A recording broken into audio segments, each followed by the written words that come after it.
18 years of marriage. Then my wife told me she was going on a date with another man. I'll make it up to you later, she said casually. I warn her, walk out that door, and everything changes. She didn't listen. What happened next destroyed her completely, and she never saw it coming. My name is Ryan Mitchell. I'm 46 years old, and I've spent the last 2 decades building something solid, a successful automotive parts wholesale business in Phoenix, Arizona, a beautiful home in Scottsdale, and what I thought was an unshakable marriage. Jessica and I met in our 20s, back when I was just starting out, and she was finishing her marketing degree. We built our life together brick by brick. 2 kids, Brandon, 16, and Emma, 11, completed what I believed was the perfect picture. But perfection is just an illusion, isn't it? The evening it all came apart started like any other Tuesday. I gotten home from the warehouse around 6, loosened my tie, and found Jessica in the kitchen. She wasn't cooking. She was standing by the counter, glass of wine in hand, staring out the window with this distant look I'd seen more and more lately. "Hey," I said, kissing her cheek. She barely turned. "We need to talk," she said flatly. Those 4 words. They never lead anywhere good. I pulled out a chair at the kitchen table, my gut already tightening. Jessica sat across from me, swirling her wine like she was searching for courage at the bottom of the glass. "I've been feeling trapped," she began, not meeting my eyes. "Like I'm just going through the motions. Ryan, I need something for myself. Something exciting." I leaned forward, trying to understand. "Okay, what are you saying? You want to take a class? Go on a trip?" She finally looked at me, and what I saw in her eyes made my blood run cold. "I'm going on a date," she said simply, "with someone from work." The words hit me like a freight train. I sat there, stunned, waiting for the punchline that never came. "A date," I repeated, my voice barely above a whisper. "You're married, Jessica. We have kids. What are you talking about?" She set her glass down with deliberate calm. "It's not about you, Ryan. I just need to feel alive again. I'll make it up to you later, I promise." Make it up to me. Like she was borrowing the car for the weekend. 18 years of marriage. And she was asking permission to cheat like it was some kind of trial separation. "Jessica, if you walk out that door to meet another man, there's no coming back from that," I said, my voice steady despite the rage building inside me. "I'm warning you. This will change everything." She stood up, grabbing her purse from the counter. "You're overreacting. I just need space to figure out who I am." I watched her walk toward the door, every step feeling like a knife twisting deeper. Part of me wanted to grab her, to shake sense into her. But I stayed frozen, gripping the edge of the table until my knuckles turned white. The door closed behind her, and the house fell silent except for the sound of my own breathing. That's when I knew the woman I married was gone, and the battle for everything I'd built was just beginning. The night Jessica left for her date, I didn't sleep. I sat in my home office, staring at the wall, trying to process what had just happened. Brandon came downstairs around 10, grabbing his snack from the kitchen. "Dad, where's Mom?" he asked, leaning against the doorframe. I forced myself to sound normal. "She went out with some friends. She'll be back later." He nodded, but I caught the doubt in his eyes. At 16, he was smart enough to sense when something was off. "Okay. Night, Dad." "Night, son." After he went back upstairs, I grabbed my laptop and did something I never thought I'd do. I checked her bank account. The joint account Jessica and I shared showed transactions I didn't recognize. Dinner in an upscale Italian place downtown, a boutique clothing store, a spa visit last Tuesday. None of these she'd mentioned to me. My jaw tightened as I scrolled further back. 3 months of charges, all small enough not to raise immediate red flags. But together they painted a clear picture. She'd been planning this. Around 2 in the morning, I heard the garage door open. Jessica walked in, her heels clicking against the hardwood floor. She looked refreshed, happy even. That hurt more than anything. "You're still up?" she asked, setting her purse on the counter. I stood from the couch, keeping my distance. "How was your date?" She shrugged, avoiding eye contact. "It was nice. Look, Ryan, I know you're upset, but this isn't about you." "Not about me." My voice rose despite my best effort to stay calm. "Jessica, you're my wife. You're the mother of our children. Everything you do affects us." She turned to face me, her expression hardening. "I'm tired of being just Ryan's wife or the kid's mom. I need to be me." And who's this guy you need to be yourself with? I asked, stepping closer. What's his name? Tyler, she said defiantly. He's a sales manager at work. He listens to me, Ryan. He makes me feel seen. Tyler. Now the ghost had a name. How long? I asked quietly. She hesitated. A few months. It started as just talking, but a few months. The betrayal hit me like a physical blow. You've been lying to me for months. Jessica grabbed her purse and headed toward the stairs. I'm not doing this tonight. I'm exhausted. I watch her walk away, every step twisting the knife deeper. But as the bedroom door closed upstairs, something shifted inside me. The hurt began to crystallize into something else, determination. She wanted to play games? Fine. But she'd underestimated who she was playing against. The next morning, I made a decision. I called my brother Kyle. I need your help, I said when he picked up. Jessica's having an affair, and I need to know everything. Kyle didn't hesitate. I know a guy. Best private investigator in Phoenix. Let me make a call. As I hung up, I looked at the family photo on my desk. Jessica, me, Brandon, and Emma, all smiling on a beach vacation 3 years ago. That version of us was gone. Now it was time to fight for what remained. Friday morning, I met Kyle at a diner near my warehouse. He was already there when I arrived, nursing a cup of black coffee. My older brother had always been the steady one, a successful electrical contractor who'd seen his share of life's curveballs. You look like hell, Kyle said as I slid into the booth. Feel worse, I replied, ordering coffee from the waitress. Thanks for meeting me.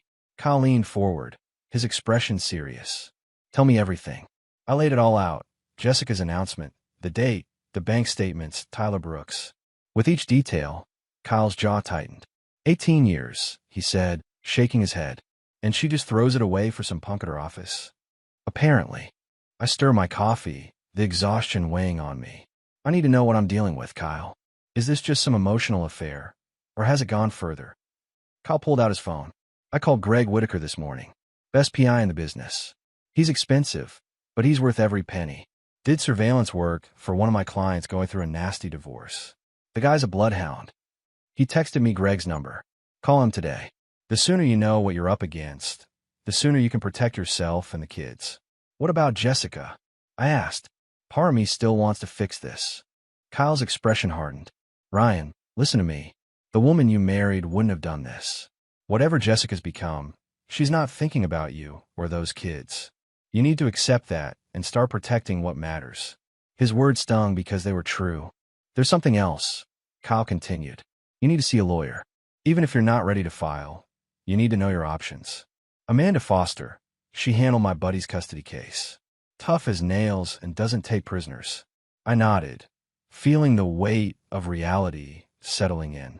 This wasn't just about a marriage falling apart anymore. This was about survival. One more thing, Kyle said, his voice dropping. Don't let Jessica know what you're doing. No confrontations, no threats. You gather evidence quietly, get your ducks in a row, and when the time comes, you hit her with everything at once. Sound cold, I said. It's strategic, Kyle corrected. She's already shown you who she is. Believe her. After breakfast, I sat in my truck and called Greg Whitaker. He answered on the second ring. Greg Whitaker. Mr. Whitaker, my name is Ryan Mitchell. My brother Kyle gave me your number. I need your help. Tell me what's going on, Greg said, his voice professional but not unkind. I explained the situation, Jessica's affair, Tyler Brooks, the need for proof. I can help you, Greg said, but I need everything you've got. Phone numbers, addresses, work schedules. The more information you give me, the faster I can work. When can we meet? This afternoon, 2 o'clock. I'll text you my office address.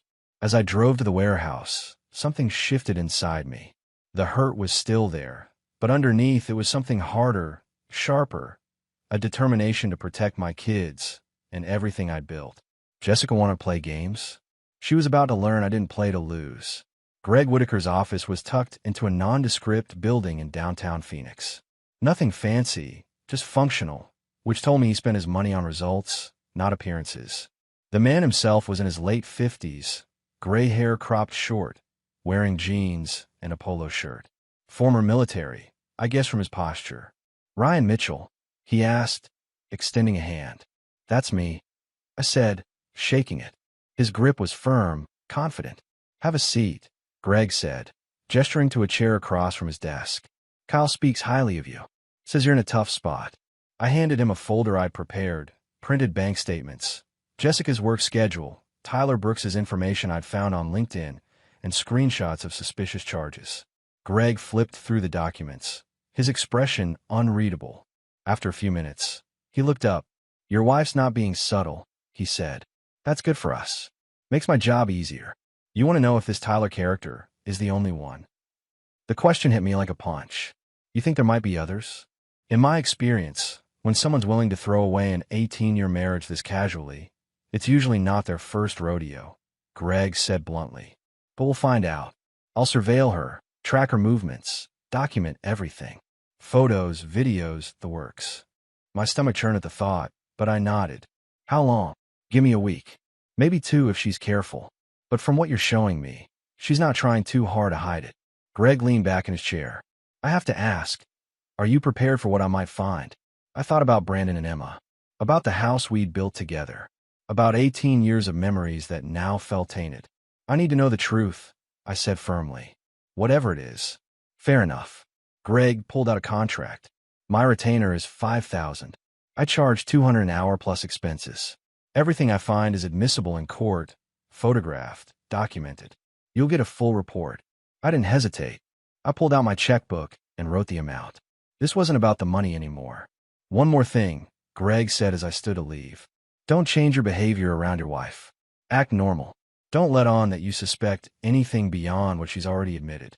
If she thinks you're investigating, she'll go underground, and my job gets a lot harder. I understand, I said. That evening, I came home to find Jessica cooking dinner like nothing had happened. Emma was setting the table, chattering about her day at school. Hi, Daddy, Emma said, running over to hug me. I hugged her back, fighting to keep my voice steady. Hi, sweetheart. How was school? Good. We're learning about the solar system. Jessica glanced over from the stove. Dinner's almost ready. I met her eyes, seeing a stranger looking back at me. But I smiled and nodded. Smells great. We sat down as a family, Brandon quiet as usual, Emma talking nonstop about planets. Jessica acted like nothing was wrong, like she hadn't just detonated our entire lives. I played along, asking questions, laughing at Emma's jokes. But inside, I was counting down the days until Greg Whitaker gave me the ammunition I needed. Because when the time came, Jessica was going to learn exactly what happened when you betrayed a man who'd given you everything. 10 days later, Greg Whitaker called. We need to meet. I've got what you asked for. My stomach dropped. Part of me had been hoping he'd find nothing, that Jessica's date was just a moment of temporary insanity. But Greg's tone told me otherwise. I met him at his office that afternoon. He had a thick folder waiting on his desk, and his expression was grim. Before I show you this, Greg said, I want to make sure you're ready. What's in here is going to hurt. I took a deep breath. Show me. He opened the folder. The first photograph showed Jessica and Tyler Brooks entering a hotel in Tempe.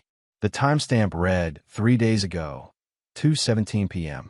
My hands trembled as I flipped to the next image. Them in a restaurant, Jessica laughing, her hand on his arm. Another photo showed them kissing in a parking garage. There's more, Greg said quietly. This isn't recent. I pulled some records. This has been going on for at least 6 months, maybe longer. 6 months. Half a year of lies. I found something else, Greg continued, pulling out another document. Financial records. Jessica's been transferring money from your joint account into a separate account. About $40,000 over the past 4 months. The betrayal hit me like a physical blow. She wasn't just having an affair. She was stealing from me, planning her exit strategy while I worked 60-hour weeks to provide for a family. There's one more thing you should know, Greg said, his voice careful. This Tyler Brooks character? He's 31, single, works in sales at her company. But here's the kicker. He's been feeding her information about your business contacts. I think he's been trying to use her connections to land deals. My vision blurred with rage. He's using her. Looks that way. I did some digging. He's ambitious, not exactly known for his ethics. Your wife might think this is some great love story, but to him, she's a means to an end. I closed the folder, my hand shaking. What about the affair itself? Physical proof. Greg hesitated. Hotel records show they've checked in together 7 times in the past 2 months. I have photos of them entering and leaving.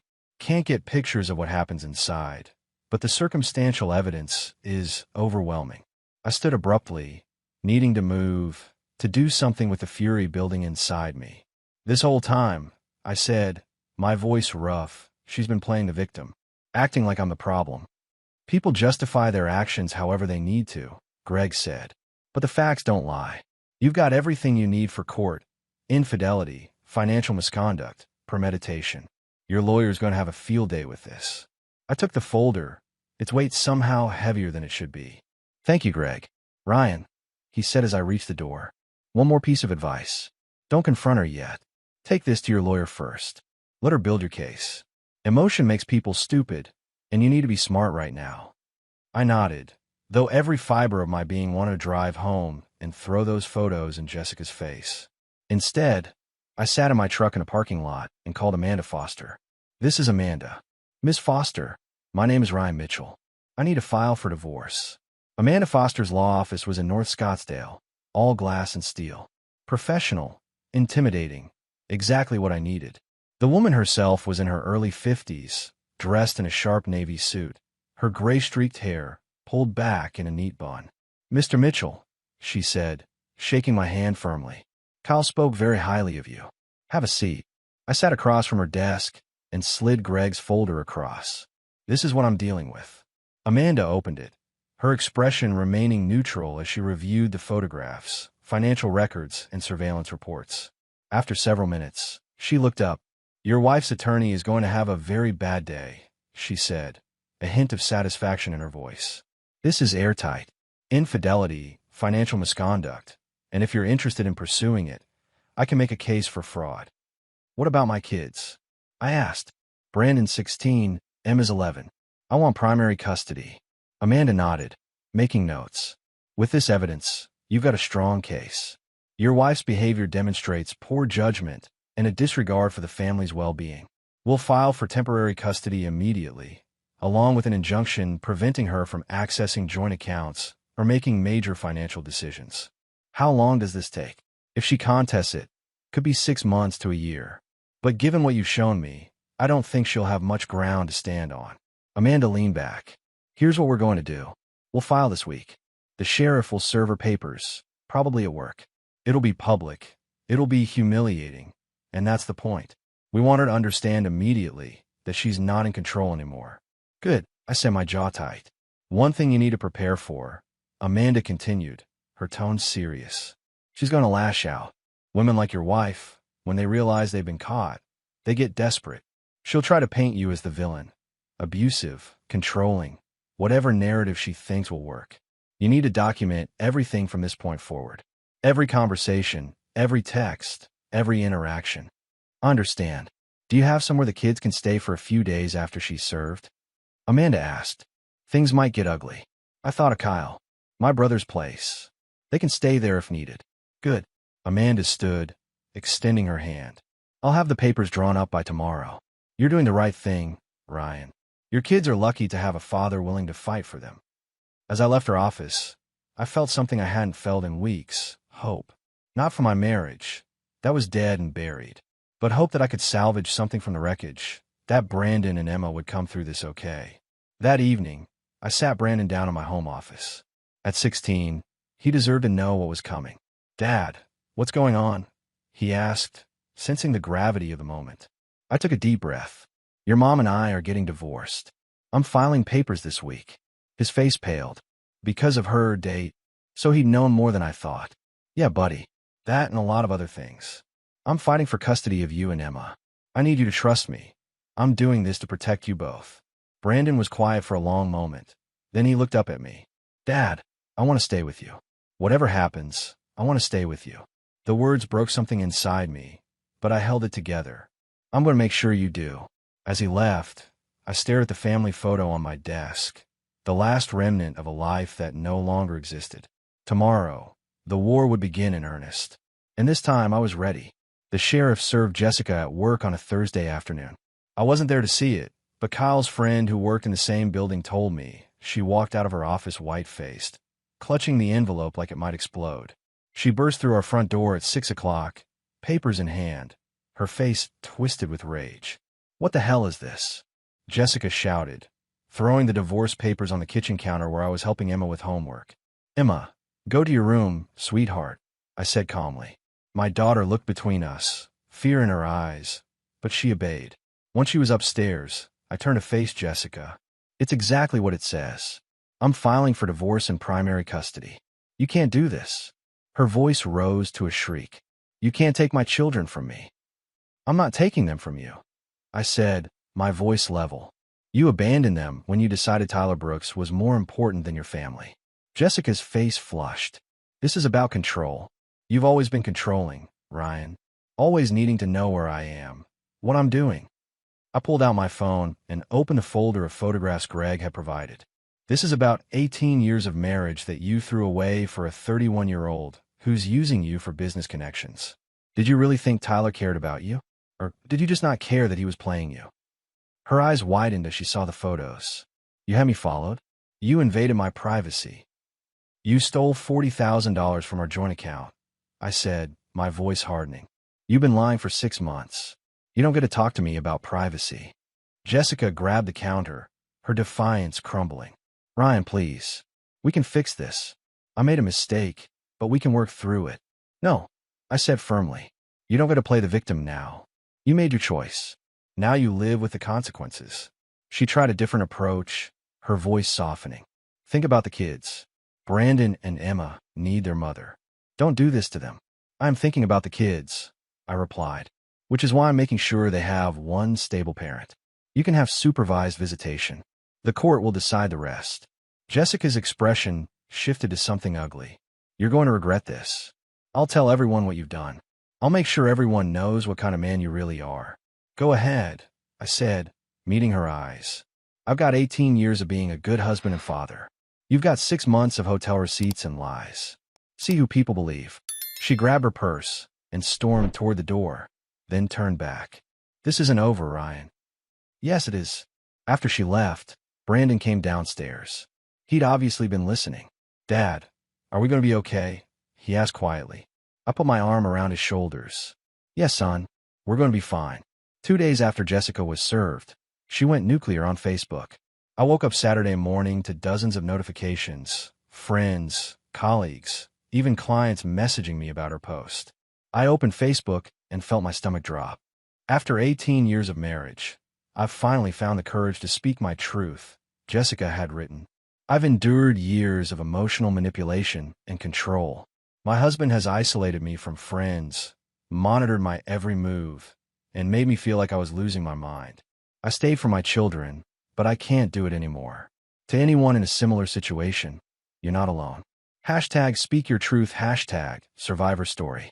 The post had over 200 reactions and dozens of comments, mostly from her friends offering support. But some are questioning. My phone rang. It was Kyle. "Have you seen this garbage?" my brother demanded. "Just now." "Ryan, you need to respond. She's destroying your reputation." "Amanda told me not to engage," I said, though my hands were shaking with anger. "Let her dig her own grave. At least screenshot everything. This is defamation. Your lawyer can use it." I spent the next hour documenting Jessica's post and every comment. Then something unexpected happened. A comment from Rachel Coleman, one of Jessica's longtime friends. "Jess, I love you, but this doesn't add up. Ryan's been nothing but supportive of you. Maybe you should handle this privately." Within minutes, Rachel's comment was deleted, and Jessica had blocked her. Then my phone rang. It was Rachel. "Ryan, I'm so sorry," she said immediately. "I didn't want to get involved, but I can't stay silent anymore. Jessica's been bragging about Tyler for months. She told me you were boring, that she deserved better. This victim act is complete nonsense. Would you be willing to testify to that?" I asked. Rachel hesitated, then said firmly, "Yes. She's lying, and your kids don't deserve this." "Thank you, Rachel." I forwarded everything to Amanda, who called within the hour. "This is gold," Amanda said, satisfaction in her voice. "She's committing defamation in real time. We'll add it to the filing." And Rachel's testimony? That's going to destroy Jessica's credibility. That afternoon, I got another call from a number I didn't recognize. "Mr. Mitchell, this is Victoria Brooks, Tyler's ex-wife." My heart raced. Mrs. Brooks, what can I do for you? I know what your wife and my ex-husband have been doing, Victoria said, her voice tight with anger. And I think you should know, Jessica wasn't Tyler's first affair. He has a pattern. He targets older women in corporate settings, uses them for connections, then moves on. Would you be willing to share what you know? I asked. Absolutely, Victoria said. Tyler destroyed my family.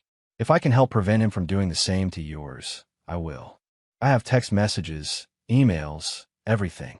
Your wife isn't special to him. She's just another mark. After he hung up, I called Amanda again. We've got Tyler Brooks's ex-wife willing to testify. She's got evidence that Jessica's just one in a pattern. Amanda laughed. Actually laughed. Ryan, your wife just handed us the case on a silver platter. Between Rachel, Victoria, the financial records, and her social media meltdown, she doesn't stand a chance. For the first time in weeks, I allowed myself to feel something close to relief.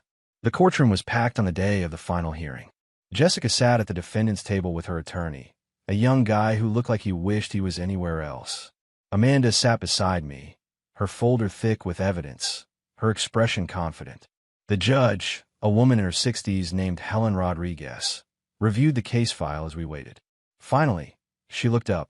This court will hear testimony regarding custody and asset division in the matter of Mitchell versus Mitchell, Judge Rodriguez said. Ms. Foster, you may begin. Amanda stood, commanding the room, immediately. Your Honor, this case is straightforward. Mr. Mitchell has been a devoted father and husband for 18 years. The evidence will show that Mrs. Mitchell engaged in a prolonged extramarital affair, committed financial fraud by stealing $40,000 from joint accounts, and demonstrated a pattern of deception that makes her unfit for primary custody. She presented Greg's photographs, the financial records, and the testimony from Rachel Coleman. Then Victoria Brooks took the stand. Mrs. Brooks, how do you know the defendant? Amanda asked. Jessica Mitchell is having an affair with my ex-husband, Tyler, Victoria said clearly. Tyler has a pattern of targeting married women in corporate settings. He uses them for business connections, then discards them. I have evidence that he's been asking Mrs. Mitchell about her husband's automotive contacts to benefit his own career. Jessica's attorney tried to object, but Judge Rodriguez overruled him. Continue, Ms. Foster. Rachel testified next, describing how Jessica had bragged about the affair and showed no remorse. Then Brandon took the stand. Brandon, how has your mother's behavior affected you? Amanda asked gently. My son's voice was steady, mature beyond his 16 years. She stopped being present. She was always on her phone, always leaving. My dad's been the one helping with homework, cooking dinner, making sure Emma and I are okay. I want to live with him. I watched Jessica's face crumble as our son spoke, but I felt no satisfaction, only sadness for what she destroyed. Jessica's attorney tried to paint her as a victim of a controlling husband, but it fell flat. When Jessica took the stand, Amanda destroyed her credibility with surgical precision. Mrs. Mitchell, you stated in your social media post that your husband was controlling. Yet you had free access to all bank accounts, correct? Yes, and you used that access to steal $40,000 over 4 months. Jessica's face reddened. I wasn't stealing. I was protecting myself. Protecting yourself by funding an extramarital affair. Amanda's voice was sharp. No further questions, Your Honor. Judge Rodriguez took a brief recess, then returned with her decision. I've reviewed all evidence and testimony, she said. Mrs. Mitchell's actions demonstrate a profound lack of judgment and disregard for her children's welfare. Mr. Mitchell is hereby granted primary physical custody of both minor children. Mrs. Mitchell will have supervised visitation every other weekend, to be reviewed in 9 months. Additionally, Mrs. Mitchell is ordered to repay the $40,000 she withdrew without consent, plus court costs and a portion of Mr. Mitchell's legal fees. The gavel struck, and it was over. Jessica sat frozen, her attorney whispering urgently in her ear. I stood, shook Amanda's hand, and walked out of that courtroom with my head high. Outside, Brandon and Emma were waiting with Kyle. Emma ran to me, and I scooped her up. Is it over, Daddy? She asked. Yes, sweetheart. It's over. We're going home. 8 months after the divorce was finalized, life had found its rhythm again. Brandon was thriving in his junior year, even talking about colleges. Emma had joined the soccer team, and was making new friends. The house felt lighter, like we could all finally breathe. I'd sold the Scottsdale house, too many bad memories, and bought a smaller place in North Phoenix with a big backyard. The kids had helped me pick it out, and it felt like ours in a way the old house never had. The automotive business was doing better than ever.